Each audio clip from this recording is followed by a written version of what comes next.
বলল আল্লাহ বলছে শনিবারে মাছ ধরা হারাম, খবরদার আমরা মাছ ধরবো না, তবে শনিবার আমরা বেড়া দিয়ে রাখবো। কি দিয়ে রাখবো? জাল দিয়ে বেড়ে দিয়ে রাখবো। শনিবারে ধরবো না, রবিবারে যাই ধরবো। খবরদার শনিবারে ধরবি না, শনিবারে হারাম।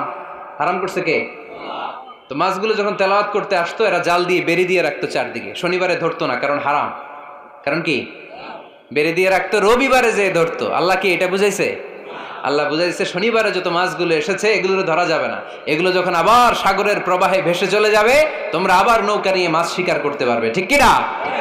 ওরা কৌশল করে রবিবারে শনিবারে আটকে রাখতো, এরকম বেরি দিয়ে জাল দিয়ে রবিবারে যেয়ে ধরতো। আল্লাহ বললেন আও নালা আলাহুম কামা লাআন্না আসহাবাস সাবত কুনু কিরাদাতান খাসিইন, আমার সাথে কৌশল করেছিস, তোদের উপর আমার লানাত, তোরা অভিশপ্ত বানর হয়ে যা।